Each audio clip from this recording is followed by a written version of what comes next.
Tonight on Ukraine Today, explosions in Russia. Belgorod faces a critical situation with evacuations underway.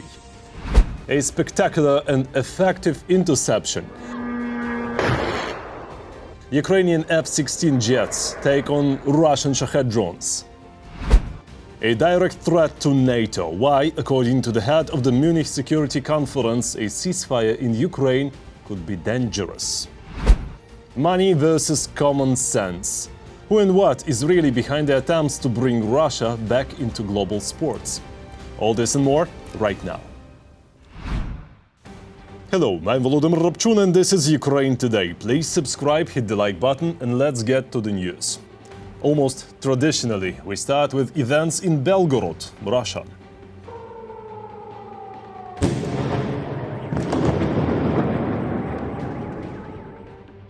Explosions were reported there, followed by a blackout and serious problems with water and heating supply. In some areas, the situation is simply critical and requires evacuation of civilians. These are the consequences of the Kremlin's war against Ukraine, now felt by ordinary Russians themselves.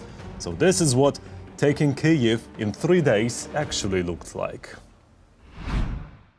Ukraine's general staff has clarified the results of the strike on the Kapustin Yar testing site. A technical facility used to service ballistic missiles was damaged, along with an assembly building and a logistics warehouse. Over the past day, Ukraine's defense forces also struck concentrations of enemy personnel in the temporarily occupied part of the Zaporizhzhia region, as well as the enemy drone control point in the temporarily occupied part of the Donetsk region. More details from the battlefield in the report. Russia is preparing a new large-scale offensive in Ukraine. This is evidenced by data from the Institute for the Study of War. To this end, the Kremlin is reportedly deploying strategic reserves, the formation of which has been underway since 2025. The Russian army is preparing for a new offensive in several directions at once, in southern Ukraine and in the Donbas. But the Kremlin's ambitious plans are unlikely to come true, as Russia faces serious limitations, analysts are convinced. In particular, according to their estimates, the reserves available to the Russians may not be sufficient to achieve their stated military objectives. Russia is having difficulty replenishing its ongoing losses in manpower, which reduces its potential for conducting prolonged and intense offensives. This casts doubt on Russia's ability to carry out its plans for a large-scale offensive within the announced timeframe. Moreover, in the coming months, instead of advancing, the occupiers may begin to actively retreat from the positions they have already taken. And all this is thanks to the coordinated and precise work of the Ukrainian armed forces. Already today, due to Ukrainian drones and severe frosts, which play into the hands of our defenders, the Russians are conducting 3 times fewer assaults. According to our military, since February, Russia has begun to lose its offensive potential. According to the calculations of the Ukrainian armed forces, the number of assaults in some areas of the front has dropped by as much as 70%. For example, if a month ago we could see advances involving around 100 Russian soldiers, today it is about 30 to 40 soldiers. Why such changes? A sharp drop in temperature and many losses, even from frostbite. Plus, recently they have suffered very heavy losses. To confirm these words, Ukrainian defenders are posting new videos online. For example, in the Volchansk area, border guards are using FPV drones to target enemy infantry. And even though the weather conditions today are not just difficult but sometimes extreme, for UAV operators, that's no reason to lower their accuracy. Nevertheless, the occupiers are not giving up their attempts to advance. These days, the enemy has concentrated most of its forces in the Pokrovsk direction. One by one or in small infantry groups, on foot or in light vehicles, Russian generals consistently send wave after wave of cannon fodder to certain death. When the occupiers fail to capture new territories, they at least try to create the appearance of progress. For example, in Zaporizhzhia, Russians preparing to film a fake video about their supposed advance in this sector of the front were taken prisoner. As it turned out during interrogations, Russian soldiers had been ordered to enter the village of Pavlivka, which is under the control of the defense forces. The Russians were supposed to plant a flag in the village and then film a video about the alleged advance of Russian forces.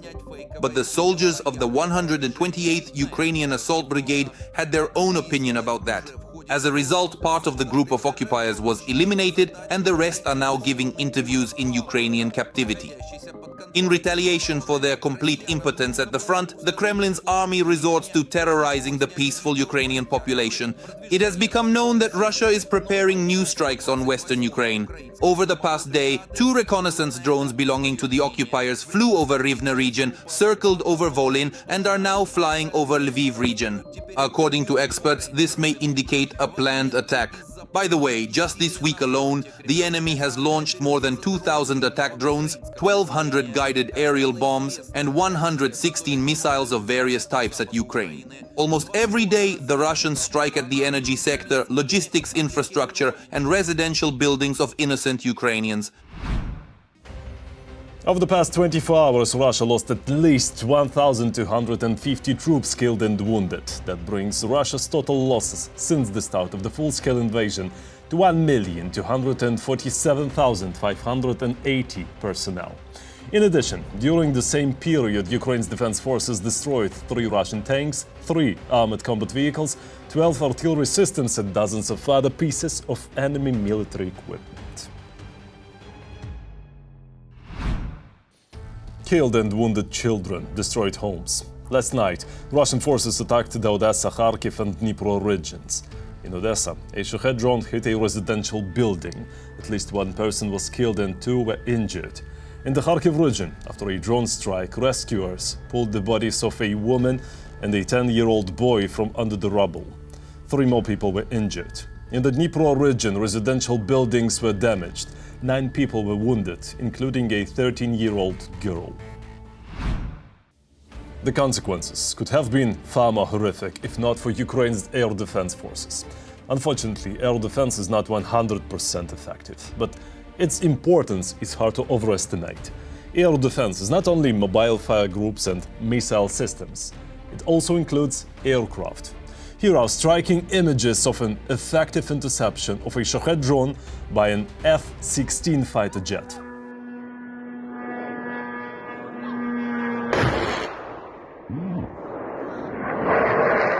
The drone was destroyed using the onboard Vulcan cannon.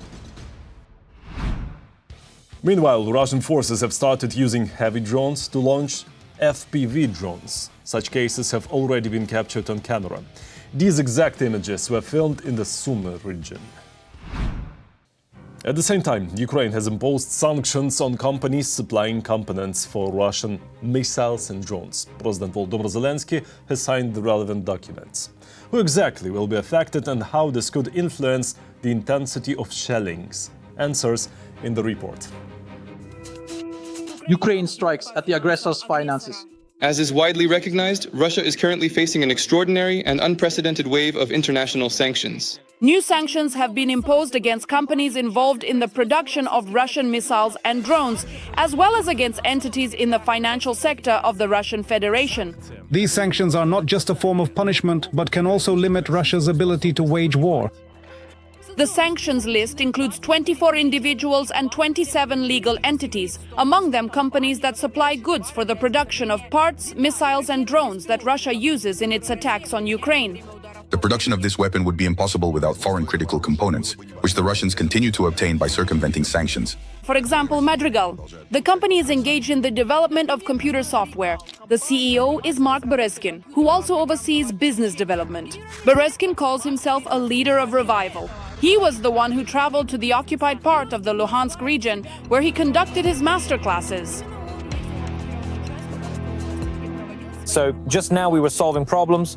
For example, I see certain tasks from my perspective that I would prioritize while they put forward their own hypotheses. And right away you can see the symbiosis between the younger and middle generations. That's why the most memorable thing is the first group stage assignment. Bakukin works together with him as a team.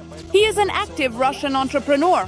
His work is related to the development of computer software and the management of computer hardware. The second decree of the President of Ukraine concerns the financial infrastructure that helps the Russian Federation bypass international restrictions. Sanctions have been imposed against entities that support the Russian crypto market and mining, The sanctions targeted 42 individuals and 35 legal entities, including payment operators, cryptocurrency owners, crypto exchanges, and organizations supporting the Russian crypto market and mining. Among them is Kirill Pronin, who has held the position of Director of the Financial Market Infrastructure Department of the Russian Federation since June 2023.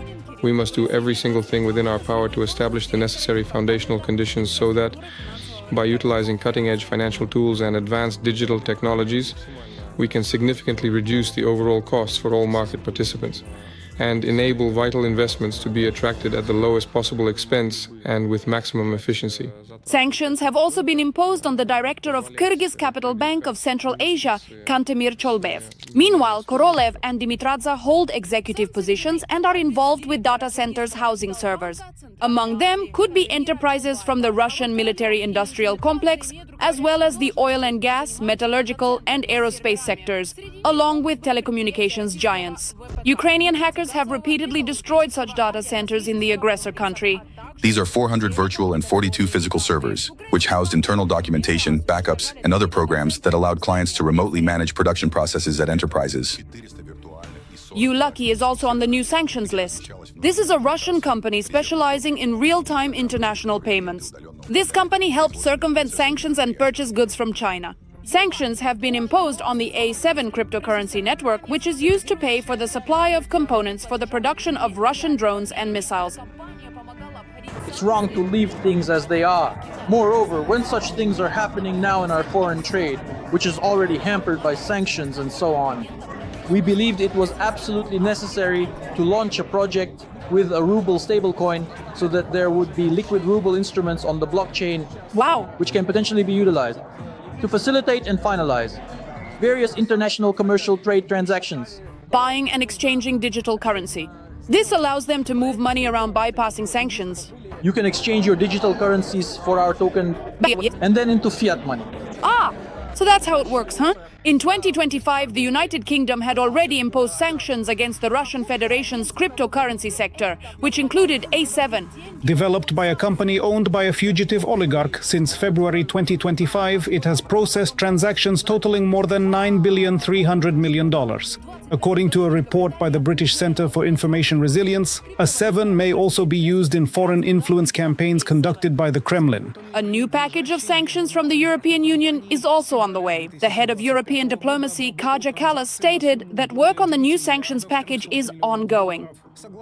As for the 20th package of sanctions, we aim to introduce it on February 24th. This proposal is on the table. Therefore, the work continues. The new sanctions aim to reduce the Russian Federation's revenues from energy exports, neutralize the shadow fleet, and block schemes for circumventing existing restrictions. Ukraine is fighting for freedom. Support independent Ukrainian journalism so we can keep telling the truth about Russia's war. Click the link in the description to become our sponsor. Now is the time to subscribe, like this video and share it so more people can see it. Thank you and glory to Ukraine. A ceasefire in Ukraine carries risks for NATO. This was stated by Wolfgang Ischinger, head of the Munich Security Conference. According to him, silence on the battlefield would allow Putin to calmly continue his rearmament program, while the threat to NATO countries on the eastern flank would only grow. Ischinger added that as long as Ukraine is defending Europe, the danger is not that high. Hopefully, this is about real efforts to stop Russian aggression and not about enjoying calm life while Ukraine holds the line, and then we will see. Now let's move to the temporarily occupied Ukrainian peninsula of Crimea. Prices for food and basic goods have skyrocketed there. More details about the situation and how local residents are reacting in the report. Noticeable changes in prices at grocery stores in Crimea, which was annexed by Russia, were observed at the beginning of the year. And can someone explain to me why food is so expensive in Crimea? Since January 1st, the Russian authorities raised the value-added tax rate, and this triggered price increases on almost everything. The only thing is they tried to reassure people, they tried to say that the VAT changes were necessary measures, that things will settle down soon, and in principle the situation there will improve. The rate of price growth will decrease by 2.6%. But even so, you understand, this is already manipulation on the part of politicians when they start talking about a decrease in the rate of price increases. Crimeans are actively filming videos in stores and complaining about rising prices. Have you? We've even seen the prices for dairy products. Milk is 113 rubles, yogurt is 102 rubles, savushkin is 91 rubles, cream cheese is 185 rubles, and with fruits and vegetables, it's also hard to make sense of it all. Potatoes are 50 rubles, cabbage is 22 rubles. Beets are 29 rubles per kilogram. A kilogram of apples cost me 210 rubles. Eggs are 95 rubles. Chicken breast fillet is 469 rubles per kilogram. The price increases in Crimea hit pensioners first and foremost. In this footage, a blogger from Yalta, Elena Gukova, talks about the significant rise in prices not only for food, but also for medicine. The last time, in 2025, I bought rosuvastatin for 195 rubles. Well, I certainly didn't expect the price to go up this much.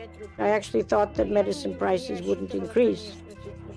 These are medicines after all. You can't live without them. So I went to the pharmacy and look how much it costs now. 250 rubles. The cheapest things were chocolate bars. They used to cost rubles. 79, I think. Those were the cheapest chocolate bars. Now they cost 200 rubles. 200 rubles. So the price has doubled. At the moment, the inflation rate in annexed Crimea exceeds the average for Russia. The inflation index has reached almost 107%. For Crimea, higher inflation has been a consistent trend throughout all the years since the annexation. Experts, however, are convinced that the real level of inflation in Crimea may be significantly higher than the officially reported figure. The head of the Crimean Tatar Resource Center, Eskander Bariev, explains that prices have indeed risen for almost all categories of goods. And it's not just food products. Prices for dairy products have gone up. The quality of dairy products has decreased. Next, prices for bread and bakery products have increased. Building materials are expensive. For example, construction is very costly. And this price increase was influenced not only by the rise in VAT. There are a number of other reasons as well. One of the main issues is logistics. The lack of air connections, overloaded railways, and the prioritization of military transport directly affect the cost of services. Crimea has always been subsidized. And moreover, when we talk about logistics, it means that products have to be delivered to Crimea. Building materials have to be delivered to Crimea. During Ukrainian times, this was of course done by rail, by transport from Ukraine, from the mainland part of Ukraine. And so logistics were much simpler and prices were different as well. An additional factor was Russia's war against Ukraine. The media reports that Crimea has become overloaded with military personnel. And mobilization and contract campaigns are putting a direct financial strain on local budgets. There, they start giving all sorts of explanations, some people saying that it's related in connection with the ongoing special military operation. It is clear that additional spending on the army is absolutely necessary at this time, along with other related requirements. The rise in prices was also affected by strikes on oil depots in Crimea.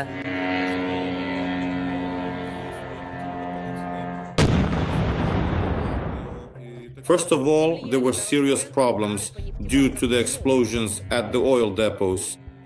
And when prices for gasoline went up, and when there simply was no gasoline, that also had an impact. And it also affected, let's say, the production sector. It influenced things like, for example, the harvest during the autumn and so on.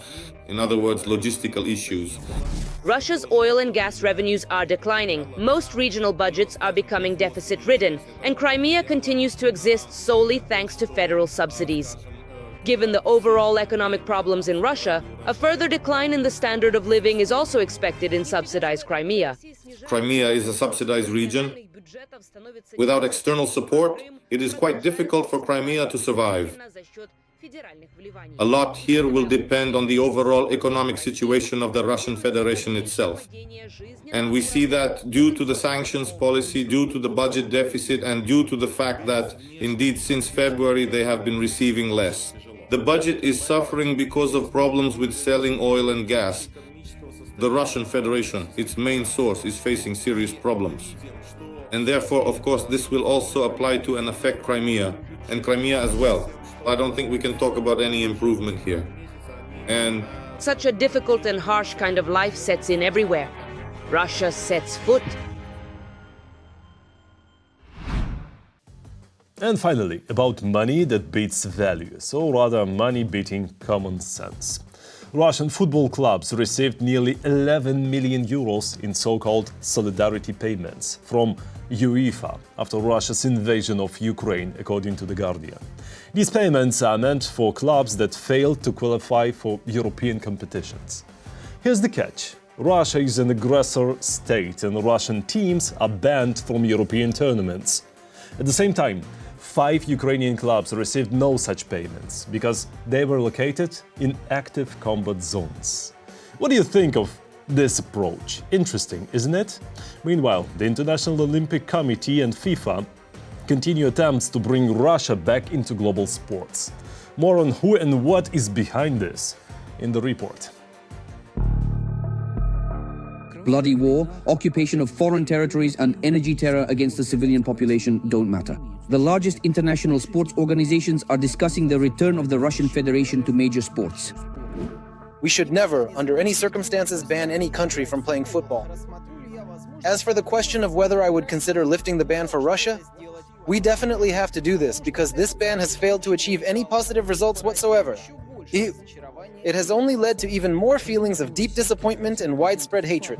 The openly pro-Russian narratives of the FIFA president about sports being outside of politics was supported by the International Olympic Committee. According to the New York Times, during the Winter Olympics in Milan, Olympic officials discussed easing the long-standing restrictions imposed on Russia. IOC President Christy Coventry did not directly mention Russia in her address to the delegates, but emphasized, "We are a sports organization, we understand politics, and we know that we do not exist in a vacuum. But our game is sport, and that means sport must remain neutral ground."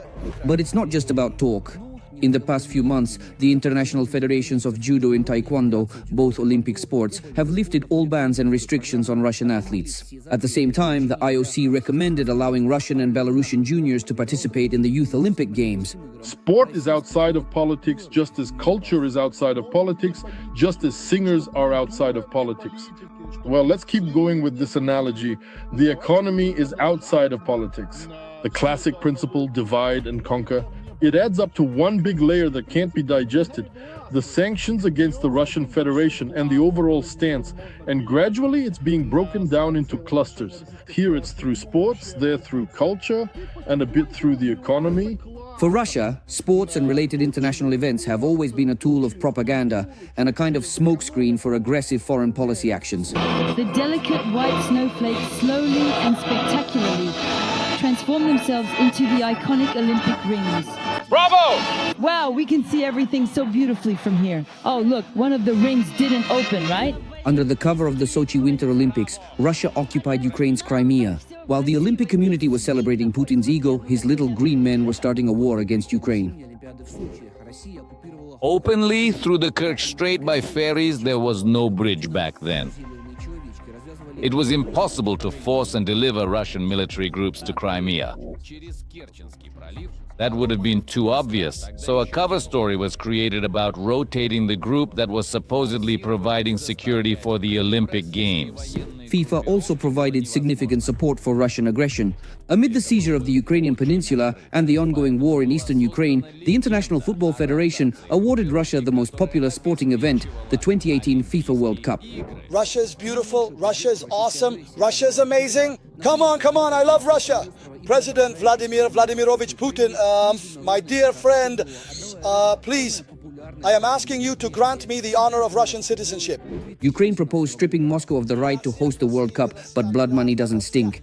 Putin bought off football officials and got his PR at the tournament. It's not hard to guess that even now, the talks about lifting sanctions from Russia and Russian athletes are backed by the Russian ruble. They too, with great pleasure, pardon the slang, want to cash in on Russian oil money and also profit against the backdrop of the global crisis in international institutions. That's why politics, global politics, Western politics is less and less about values, less and less about democracy, less and less about unity, and more about double standards and cynicism. Under the cover of a hypocritical narrative claiming that sports are outside of politics, international sports organizations bend to the will of a dictator in whose hands sports become a tool for normalizing wars, killings, territorial seizures, and terror against the civilian population. That's all for today. Thanks for watching. Thank you for your support. Strength to Ukraine's defenders. Glory to Ukraine. Like, subscribe, comment, share, and see you next time.